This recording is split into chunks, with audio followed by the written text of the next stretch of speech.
누가복음 강해를 잠깐 멈추고 시편 1편을 살펴보겠습니다. 이제 시편 1편은 여러분들이 잘 아시는 진짜 유명한 말씀입니다. 아마 외우시는 분들도 꽤 되실 거라고 생각이 되고요. 본 시편은 복이 있는 사람과 복이 있지 않는 사람들, 악인들을 비교하면서 대조시켜서 그들의 행사와 결국에 대해서 이야기하고 있는 그런 시편입니다. 시편 1편뿐만 아니라 사실 시편을 읽으실 때 알고 계시면은 좋은 점이 있다고 우리가 리딩 지저스 할 때 배웠습니다 분명히. 여러분이 기억 못하셔도 우리는 배웠는데 혹시 기억하세요? 히브리 시를 읽을 때 제일 중요하게 기억해야 될 게 뭐냐 말씀드렸었는데 시편을 언제 읽었는지 기억이 안 나는데 벌써 누가복음을 다 읽었기 때문에 까마득이죠. 네, 까마득합니다. 히브리 시의 특징인데 답이 없으니까 제가 말씀드리겠습니다. 평행을 이룬다는 평행법입니다. 평행법. 첫 번째 연과 두 번째 연이 평행을 이루고 세 번째, 네 번째가 평행을 이루고 이렇게 평행법을 사용하는 겁니다. 내용이 비슷하다는 거죠.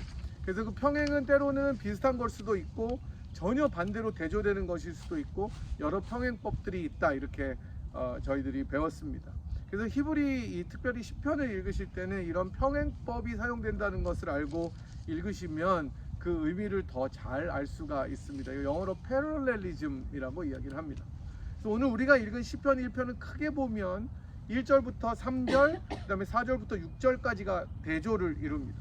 2절부터 3절은 복 있는 사람은 어떤 사람이고 어떠한 삶의 결과를 갖게 되는지를 다루고 있고 4절부터 6절까지는 악인들은 또 어떠한지에 대해서 이야기를 해줍니다. 그러니까 복 있는 사람과 악인들을 계속해서 비교하면서 이야기를 해줍니다.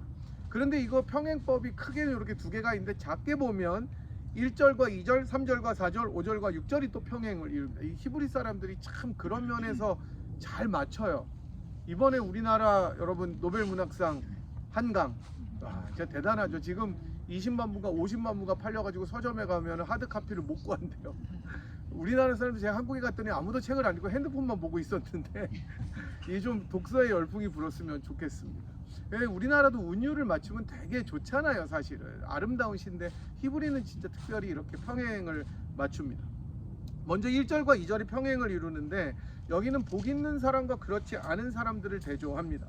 먼저 복 있는 사람이 아닌 사람들을 세 가지 그룹으로 이야기하는데 첫 번째는 악인들, 두 번째는 죄인들, 세 번째는 오만한 자들 이렇게 나옵니다.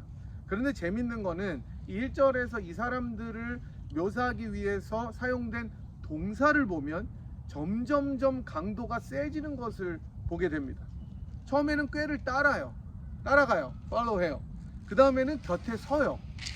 그 다음에는 자리에 여러분 같이 앉아버립니다. 여러분이 앉아있는 자리는 죄의 자리는 아니지만 앉아있는 거예요. 그러니까 처음에는 따르고 그 다음에 서고 앉아버리는 겁니다. 그러니까 악인이나 죄인이나 오만한 자들이 한 그룹인데 처음에는 악한 길을 따라갑니다. 그냥 악한 길을 따라가요. 자기도 모르게 따라가다가 그 악한 길에 서게 돼요. 머무는 거죠. 그 다음에는 악한 자리에 앉아버립니다. 살게 되는 겁니다. 그러니까 복 있는 사람은 그것과 반대로 그렇지 않다는 것을 이야기하죠. 저는 여기에 죄악의 강력함이 있다고 생각합니다. 누구든지 사실 유혹을 받을 수가 있습니다. 우리도 살다 보면 죄의 유혹을 받죠. 저도 받습니다. 그리고 누구든지 유혹받지 않고 시험에 안 들 수는 없는 거예요. 그래서 우리 주님께서도 시험 그저 실족하게 하는 일이 없을 수는 없지만 그저 실족하게 만드는 사람들에게는 화가 있다 이렇게 말씀하십니다. 그래서 때로는 내가 잘못된 줄 알면서도 악한 길을 따라갈 때가 있어요. 그게 유행가로 보면 안 되는 줄 알면서 왜 그랬을까? 네, 제가 뭐 부르지는 못하겠지만 잘못인 줄 알면서 악한 길을 따라갈 때도 있습니다. 문제는 거기서 멈춰야 되는 거예요. 따라가다가 깨달으면 스탑해야 되는 거예요. 그리고 어떻게 해야 돼요? 다시 나와야 되는 거예요. 근데 그 길을 따라갑니다. 계속 자기도 모르게. 그러다가 더 큰 호기심으로 서게 돼요. 그 자리에 섭니다. 그러니까 이제는 내가 뒤를 돌아보고 갈 생각을 안 하는 거예요. 거기 서는 거예요. 그러다가 머물다가 더 돌이키기 힘든데 방향을 정하고 마침내 어떻게 됩니까? 앉아버립니다. 거기에 살게 되는 거예요.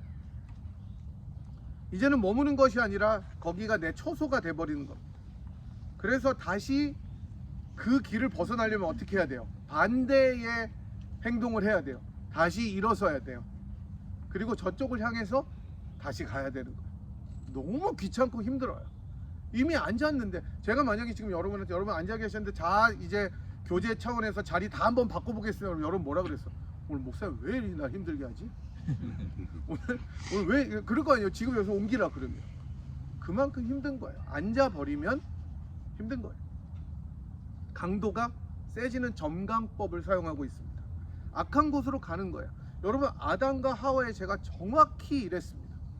처음에 뱀이 유혹합니다. 하나님께서 먹지 말라고 한 것을 먹으라고 얘기를 해요. 이미 그때 거절했어야 돼. 안 돼. 하나님 먹지 말라 그랬으니까 NO 해야 되는데 약간 솔깃해요. 관계를 끊지를 못합니다. 그래서 그 길을 따라가요. 들어요. 달콤한 유혹에 넘어갑니다. 너가 이걸 먹으면 하나님처럼 된다. 우와, 이런 대박이잖아요. 이게 하나님처럼 된다. 솔깃합니다. 서게 되는 거예요. 서서 생각해 보는 거예요. 진짜 하나님처럼 될 것 같다. 그리고 마침내 어떻게 합니까? 선악과를 먹어요. 앉아버리는 겁니다.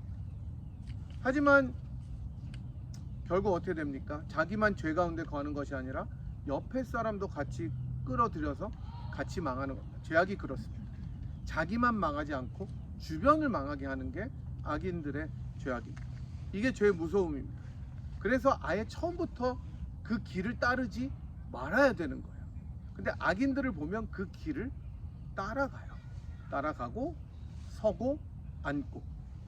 이러한 악인이나 죄인이나 오만한 자와는 정반대로 복 있는 사람은 2절에서 오직 여호와의 율법을 즐거워하여 그의 율법을 주야로 묵상하는 사람이라고 이야기합니다.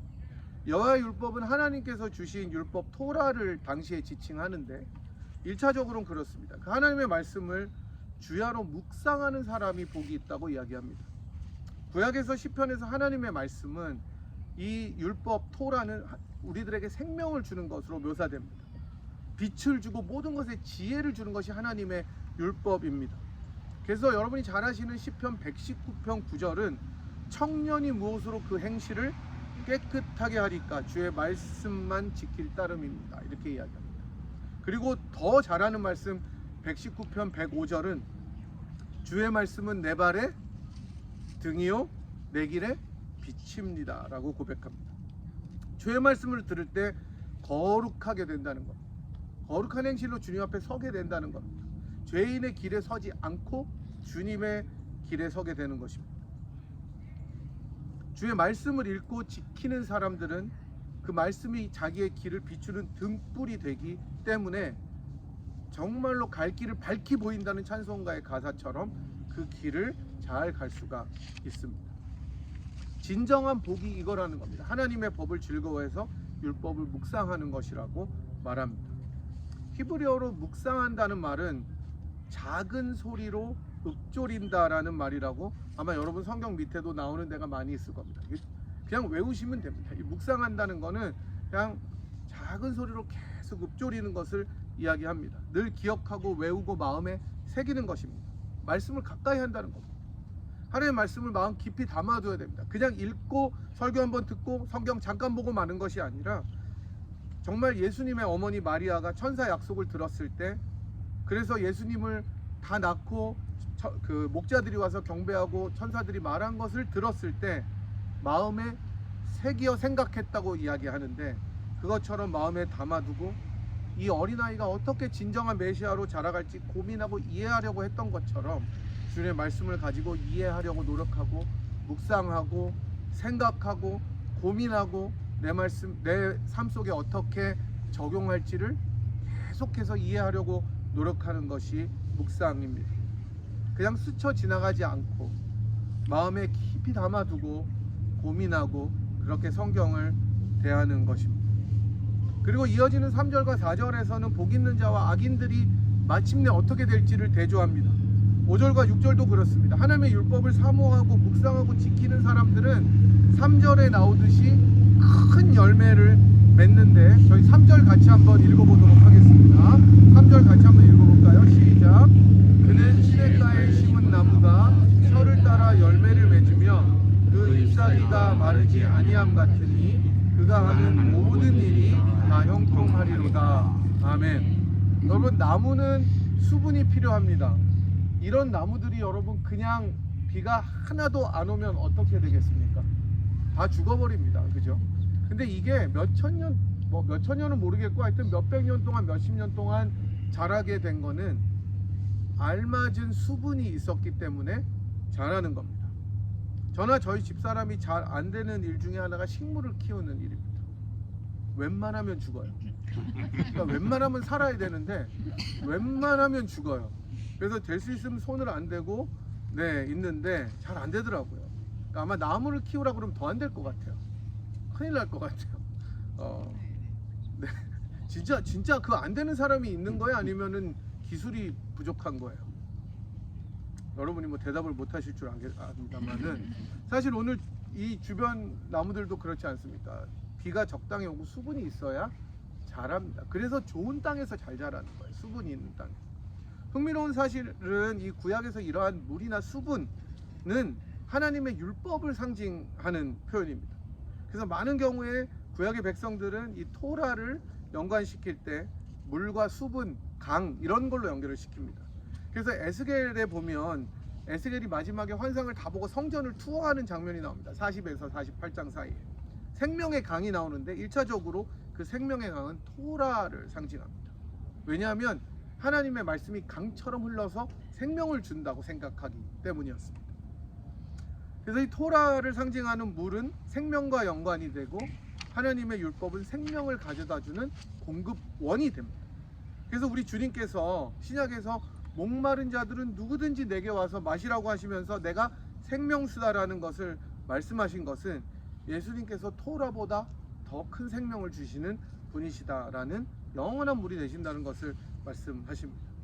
그래서 오늘 저희들이 본 3절에 시냇가에 심은 나무가 철을 따라 열매를 맺는 것은 충분한 수분이 시냇가에서 공급되는 것 때문인데 하나님의 율법이 늘 그 사람에게 공급되고 서큘레이션 되는 거죠. 그럴 때 열매 맺는 인생이 된다는 겁니다. 여러분, 우리가 어떻게 열매를 맺을 수 있겠습니까? 여러분, 열매 맺고 싶어 안 하면 할 수 없지만 하나님의 백성이라면 열매를 맺고 싶어 하잖아요. 내 삶의 열매. 흔히 우리들은 무엇을 해야 한다고 듣고 또 그렇게 들어왔습니다. 다시 말씀드리면 어떻게 할까에 집중합니다. How to, 내가 뭘 해야 될까? 열매를 맺기 위해서 뭔가 프로그램을 막 돌리고 뭔가를 계속 하기를 원합니다. 그래서 많은 교회들이 계속 뺑뺑이를 막 돌려요. 막 뭐도 하고. 하지만 성경은 특별히 오늘 말씀은 열매를 맺기 위해서 제일 중요한 것은 물가에 심기우는 것이 제일 중요하다는 거예요. 하나님의 말씀에 먼저 잠기는 게 제일 중요한 거예요. 딴 무슨 프로그램을 많이 하는 것 아니고 딴 무슨 뭐 행사 집회를 연락해 해가지고 하는 것보다 가장 중요한 것은 뭐냐? 내가 하나님의 말씀에 깊이 잠기는 것. 이게 별것 아닌 것 같지만 여러분 정말 중요합니다. 하나님의 말씀을 읽고 묵상하고 깊이 고민하고 깨닫고 그 앞에 내가 무너지게 되면 자기도 모르는 사이에 삶이 변합니다. 이게 기적이에요. 그러니까 안 그럴 것 같죠? 여러분, 이 가랑비에 옷 젖는다고 안 그럴 것 같은데 변화가 일어나는 거예요. 그래서 여러분, 굉장히 유명한 예화 중에 어느 흉악범이 이제 사형 선고를 받고 교도소에 들어가 가지고 아무것도 할 일이 없으니까 누가 준 성경을 계속 읽었대요. 근데 사형 날짜가 언제인지는 모르니까 계속 읽었는데 어느 순간 읽다가 그 말씀이 자기를 터치하는 거예요. 완전히 깨지는 거죠. 그래서 그 사형수가 은혜를 받고 그 다음에는 너무 달라진 모습으로 다른 사람들에게 그 말씀을 전하면서 영향력을 끼치니까 여러분, 딴 거를 한 게 아니라 여기에 생명이 있다고 그냥 이것만 읽어보라. 변하는 겁니다. 여러분, 그러니까 우리가 리딩 지저스 하는 게 진짜 별거 아닌 것 같지만 여러분들 지금도 변하고 계신 줄 믿으시기 바랍니다. 이게 하나님의 말씀의 능력입니다. 그래서 여러분, 말씀에 깊이 들어가셔야 됩니다. 이 좋은 가을날 그 말씀을 사모해서 묵상하시고 읽고 외우시고 연구하시고 이 말씀을 붙잡고 기도해 보십시오. 반드시 변합니다. 그렇게 될 때 나무의 잎사귀가 마르지 않고 모든 일이 형통하게 됩니다. 형통한다는 것은 막 진짜 뭐 재물의 복이 쏟아지고 그런 게 아니라 내 삶에 하나님의 역사하심이 있다는 것을 말씀해 주는 것입니다. 그런데 이와는 정반대로 하나님을 인정하지 않고 율법을 무시하는 악인들은 바람에 나는 겨와 같이 심판을 견디지 못한다고 이야기합니다. 왜냐하면 하나님께서 그 길을 인정하지 않는 거예요. 아무리 잘 되는 것처럼 보여도 언뜻 볼 때는 형통한 것처럼 보이지만 결국은 안 되는 겁니다. 망하게 돼요. 이게 성경이 말하는 이 사람들의 결국입니다. 하지만 의인들의 길은 여호와께서 인정하시기 때문에 그 길이 복되다고 이야기를 합니다. 여러분, 주님께서 인정하시는 인생이 복된 인생인 줄 믿으시기 바랍니다. 결국 시편 1편은 하나님의 말씀에 붙어있는 사람들이 가장 복되다고 이야기합니다. 그 율법이 참된 생명과 삶의 에너지를 우리들에게 선사하기 때문입니다. 이렇게 율법을 지키는 사람들의 복을 시편 1편은 노래하는 것이죠. 하지만 오늘 살아가는 우리는 이런 복이 있는 자들보다 더 큰 복을 얻은 자들임을 믿으셔야 합니다. 왜냐하면 율법의 마침이 되시는, 율법의 종착역이 되시는 예수님은 하나님의 말씀, 법 자체이시고 율법의 완성이 되셔서 우리들로 하여금 진정한 생명수를 마시도록 인도하셨기 때문입니다. 하나님의 율법인 토라를 지킬수록 구약의 백성들이 느꼈던 것은 이게 다 맞고 달콤하지만 끊임없이 우리들의 부족함과 죄악을 드러내주는 겁니다. 율법을 지킬수록 목이 말라요. 율법을 지킬수록 내가 부족해요. 율법을 지킬수록 더 죄악이 드러납니다. 하지만 우리 예수님께서 오셔서 그러한 율법의 갈증으로부터 우리를 해방시켜 주시고 기쁨과 감사함으로 하나님의 말씀을 지키도록 인도해 주셨습니다. 그래서 디도서 2장 14절은 이렇게 이야기합니다. 그가 우리를 대신하여 자신을 주심은 모든 불법에서 우리를 속량하시고 우리를 깨끗하게 하사 선한 일에 열심하는 친백성이 되게 하려 하십니다. 이제 우리를 속량하시고 모든 불법으로부터 해방해 주심으로 선한 일에 열심을 내는 하나님의 친백성으로 삼아 주셨습니다. 저는 오늘 아침에 제가 제일 일찍 올 줄 알고 이게 9시 전에 와서 말이에요. 1시간 어떻게 때우지 했는데 이미 정장로님, 문건사님과 박매숙 권사님이 다 깔아놓고 새벽 기도를 여기서 하셨는지 모르겠어요. 근데 이미 선한 일에 너무 열심히 과하게 선한 일을 하신 거예요. 그래서 이게 참 제가 교만하구나 생각이 들어요. 내가 제일 일찍 오는 게 항상 더 빠른 분들이 있습니다. 네? 그래서 저는 우리 교회 이렇게 다 하나씩 준비해서 이렇게 지난주에 결정했음에도 불구하고 이렇게 그 어느 때보다 준비 잘 되는 걸 보면서 되게 마음이 짠해요. 지금 솔직히 되게 죄송하기도 하고 그 다음에 미안하기도 하고 그 다음에 고맙기도 하고 그렇습니다. 그래서 여러분들 그거는 그냥 여러분들이 무슨 진짜 인간적인 열심과 기쁨으로 하는 걸 수도 있겠지만 이 공동체를 사랑하는 하나님께서 주신 마음으로 선한 일을 하시는 거라고 저는 확신합니다. 그래서 오늘도 그렇게 섬겨주셔서 너무 감사드리고 가을을 맞아서 여러분이 물론 아까 또 여러분들 오시기 전에 밤 따라 가셨다가 헛수고하고 오신 분들이 계십니다. 누군가 다 따가버렸대요. 그러니까 다 빠른 사람이 있어요, 다. 그러니까 그분들보다 더 빨라요. 여러분, 그래서 제가 이제 열매들을 따라고는 얘기를 못 하겠습니다. 없으니까. 근데 열매들 한번 보십시오. 그리고 우리 자신의 열매를 한번 돌아봤으면 좋겠습니다. 생명의 말씀과 능력의 말씀과 은혜의 말씀인 하나님의 말씀에 깊이 들어가서 내가 변화되고 가정과 교회가 변화되어서 우리들 삶에 풍성한 열매를 맺었으면 좋겠습니다. 그래서 하나님께 영광 돌리고 저는 여러분들이 말씀에 깊이 들어가시면서 서로에게 고백하시는 그 기도의 제목들이나 간증들이 참 너무 귀하고 좋습니다. 우리 와이프가 변했어요. 우리 남편이 변했어요. 이 고백은 세상에서 사실은 제일 듣기 힘든 고백입니다. 진짜예요. 제일 안 변하는 게 남편이랑 와이프예요. 내가 봤을 때도 그렇잖아요. 다 끄덕끄덕. 여러분 지금 다 끄덕끄덕하고 남자분들은 시선을 조심하시기 바랍니다. 이쪽을 함부로 쳐다봤다 나중에 큰일 나요. 그러니까 그냥 끄덕끄덕. 근데 여러분 그런 고백들이 진정으로 하나님의 말씀과 하나님의 성품을 붙잡고 나가는 사람들의 열매라고 생각합니다. 아멘. 그래서 인격이 변화되고 그럴 때 가정이 변화됩니다. 그리고 교회가 변화됩니다. 이러한 열매들이 하나님의 말씀을 붙듦으로 우리들 교회의 가정에 충만하기를 주님의 이름으로 간절히 축복합니다.